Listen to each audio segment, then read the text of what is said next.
Halo semua, kami dari kelompok 5 dari mata kuliah SE. Kami ada di sini ada Selin, Marcella, Zaki, Juan, Vikram, dan Andre akan menjelaskan tentang rencana testing dan implementasi dari aplikasi Eprivado.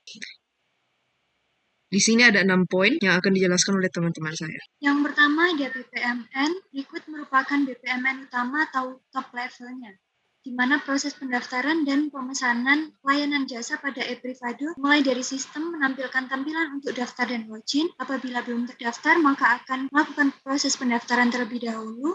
Apabila sudah terdaftar, maka akan masuk ke dalam aplikasi Eprivado, maka sistem akan menampilkan akses layanan sesuai peran. User mengakses layanan sesuai dengan peran, lalu melakukan pemesanan kontrak, melakukan kegiatan sesuai kontrak. Apabila tidak sesuai kontrak, maka akan berhentikan, dan apabila sesuai dengan kontrak akan melakukan transaksi, lalu akan memberikan penilaian dan sistem akan menerima penilaian. Kontrak selesai. Selanjutnya adalah proses pendaftaran, di mana user akan mengirimkan request pendaftaran. Sistem menampilkan pilihan peran yang dipilih oleh user.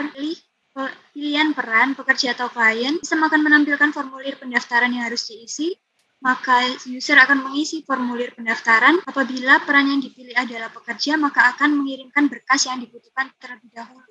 Dan sistem akan menerima berkas. Apabila peran yang dipilih adalah klien, lalu langsung menunggu notifikasi status pendaftaran. Sistem akan menyeleksi formulir dan berkas pendaftaran, dan user menerima notifikasi status pendaftaran. Apabila tidak sesuai ketentuan, maka pendaftaran gagal. Apabila sesuai, maka pendaftaran berhasil. Selanjutnya, proses akses layanan sesuai peran. Mulai dari user berperan sebagai pekerja untuk mengikuti training kerja dalam jangka waktu tertentu. Apabila sudah lulus, maka akan dapat mengakses fitur aplikasi yang telah disediakan oleh sistem. Apabila berperan sebagai klien, maka akan langsung bisa mengakses fitur aplikasi yang telah disediakan oleh sistem dan melanjutkan pemesanan kontrak. Selanjutnya adalah proses pemesanan kontrak, di mana user apabila berperan sebagai pekerja akan menunggu jasa yang telah disediakan yang dipilih oleh klien, dan apabila berperan sebagai klien akan melihat dan memilih pekerja sesuai dengan keinginan dan kebutuhan klien terlebih dahulu, lalu akan mengirimkan request pemesanan kontrak. Apabila pekerja sudah terpilih, maka akan mendapatkan notifikasi status terpilih. Apabila belum, akan tetap menunggu.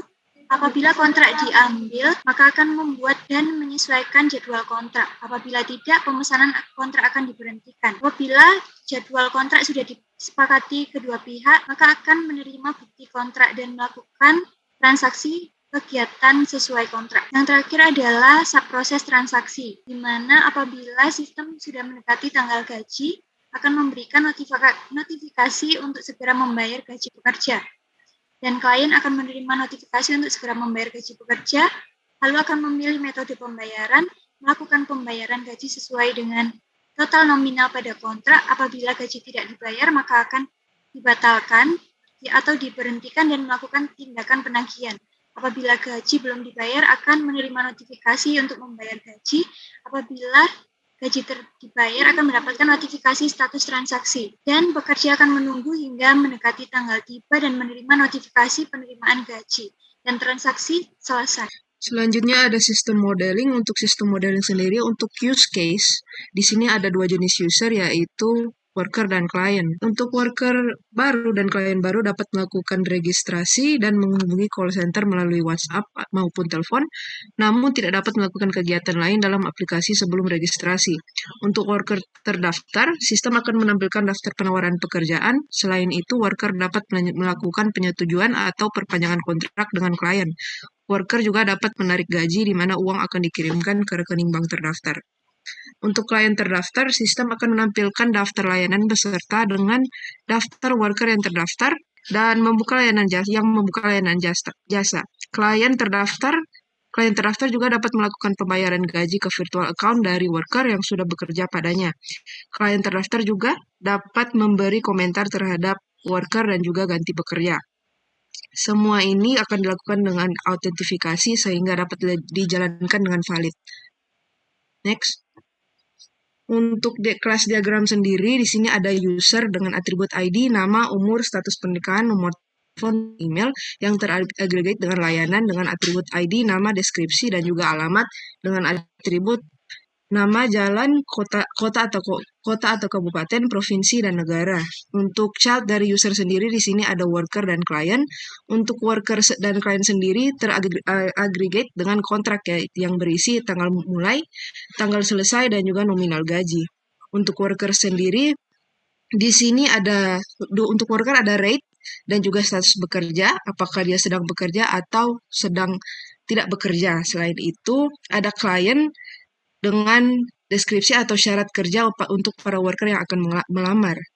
Di sini ada komen sebagai untuk klien saat komen worker. Di sini juga ada pembayaran gaji di mana ini teraggregate dengan worker dan klien yang berisi nominal gaji dan status gaji. Oke, selanjutnya di skenario testing. Untuk skenario testing ada dua, untuk yang bekerja dan pencari pekerja. Di sini ada beberapa skenario. Yang pertama, untuk yang bekerja sendiri, mengisi form registrasi dengan baik dan benar. Inputnya nama lengkap, username, password, dan nomor HP. Output yang diharapkan, pesan registrasi berhasil dan terdaftar pada aplikasi Eprivado.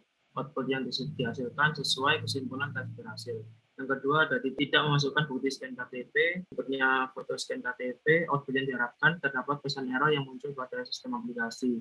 Output yang dihasilkan sesuai kesimpulan tes berhasil. Yang ketiga, login dengan username dan password yang sudah diregistrasi.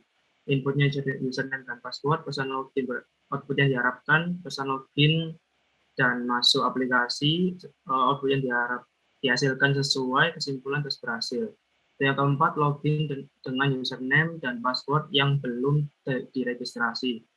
Inputnya username dan password, output yang diharapkan terdapat pesan error dan gagal login. Output yang dihasilkan sesuai kesimpulan tes berhasil. Yang kelima, ubah profil. Inputnya nama lengkap, username, password, nomor HP, dan foto profil. Output yang diharapkan muncul informasi pengguna beserta foto diri. Output yang dihasilkan belum sesuai kesimpulan tes gagal. Nomor 6, ada mencari lokasi yang terdekat dengan rumah pengguna. Inputnya alamat lokasi, output yang diharapkan muncul peta lokasi dengan petunjuk arah serta jarak rumah pengguna ke lokasi klien. Output yang dihasilkan belum sesuai kesimpulan tes gagal. Next. Untuk lanjutannya, nomor 7, menekan tombol report. Input yang dimasukkan pada report yang diharapkan muncul pesan warning dan file box untuk memasukkan bukti yang akan dilaporkan. Output yang dihasilkan belum sesuai kesimpulan tes gagal. Yang ke-8, menekan tombol call center. Inputnya button call center yang diharapkan menampilkan nomor hotline aplikasi, lalu hasilnya sesuai dan kesimpulannya tes berhasil. Yang kesimpulan, memeriksa saldo gaji pada bulan yang ditentukan, inputnya pada button penghasilan. Lalu untuk yang diharapkan menampilkan combo box yang berisi kalender yang dapat dipilih pelanggan. Lalu outputnya sesuai dan kesimpulannya tes berhasil. Yang ke-10, memeriksa histori transaksi pelanggan. Inputnya button histori transaksi. Lalu output yang diharapkan menampilkan combo box yang berisi di tanggal H-7 dari hari pengecekan. Lalu outputnya belum sesuai kesimpulan tes gagal. Yang ke-11, menarik dana dari saldo yang tersedia, inputnya button withdraw. Lalu untuk output yang diharapkan muncul text box untuk verifikasi password dan pengguna. Output yang dihasilkan sesuai dan kesimpulan tes berhasil. Yang terakhir, menekan tombol kontrak kerja. Inputnya button kontrak. Output yang diharapkan muncul pesan yang dikirim oleh klien berisi bukti berupa nomor atau kode kontrak kerja. Output yang dihasilkan sesuai dan kesimpulan tes berhasil. Next. Berikut mekanisme testing yang digunakan untuk pencari pekerja atau klien. Untuk yang nomor 1 sampai 5 sama seperti yang tadi. Untuk yang ke-6, menekan tombol fitur trial. Input yang diinputkan kategori dan bidang keahlian pekerja. Output yang diharapkan muncul kategori pekerja dapat dicocokkan dengan kebutuhan klien. Lalu output yang dihasilkan belum sesuai dan kesimpulan tes gagal. Nomor 7, menekan fitur change worker. Lalu inputnya button change worker. Output yang diharapkan muncul test box yang berisi permintaan ganti pekerja kemudian diajukan ke pihak Eprivado. Output yang dihasilkan belum sesuai dan kesimpulan tes gagal. Yang ke-8, menekan tombol call center. Button call center menampilkan nomor hotline aplikasi. Output yang dihasilkan sesuai dan kesimpulan tes berhasil. Next. Yang ke-9, menekan tombol report, inputnya button report, lalu output yang diharapkan muncul pesan warning dan file box untuk memasukkan bukti yang akan dilaporkan, lalu output yang dihasilkan sesuai dan kesimpulan tes berhasil. Untuk yang ke-10, memberi masukan berupa saran dan kritik pada pekerja, lalu inputnya button review worker, output yang diinginkan menampilkan sebuah text box yang dapat diisi oleh klien, kemudian dapat disubmit.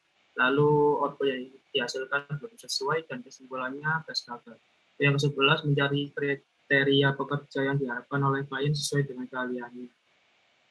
Buttonnya button jobs, lalu output yang diharapkan muncul pilihan drop-down list yang berisi kategori pekerja dan bidang keahlian yang dimilikinya. Output yang dihasilkan sesuai dan kesimpulan terus berhasil. Untuk yang terakhir, menekan fitur booking, inputnya button booking, lalu outputnya menampilkan sebuah data picker untuk memasukkan tanggal booking dan textbox untuk memasukkan nominal booking. Lalu output yang dihasilkan sesuai dan kesimpulan tes berhasil. Lalu selanjutnya ada instalasi dan konversi sistem. Rencana instalasi, proses untuk merubah dari sistem informasi saat ini menjadi sistem yang baru pada sebuah organisasi.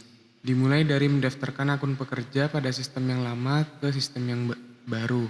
Menggunakan sistem baru yang berbasis aplikasi dan memberikan edukasi akan sistem baru tersebut. Next, rencana konversi data. Rencana konversi data mengkonversi data yang ada pada sistem lama menjadi data yang sesuai dengan sistem yang baru. Proses yang dipilih adalah proses konversi data secara gradual agar proses transisi terjadi secara bertahap, serta tim manajemen dan sistem tidak akan langsung terbebani oleh jumlah data yang besar. Jadi pada bagian dokumentasi untuk pengguna dibagi menjadi dua, yaitu dokumentasi untuk pengguna teknis dan dokumentasi untuk pengguna umum.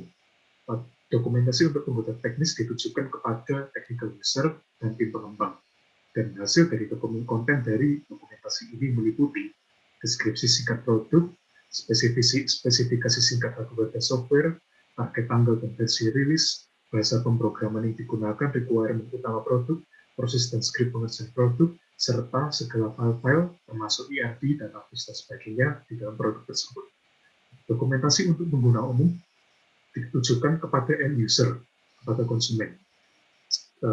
Pada dokumentasi ini dibagi menjadi 3 konten, yaitu manual atau panduan pengguna yang berisi tentang prosedur maupun permasalahan yang mungkin konsumen alami selama pengoperasian aplikasi.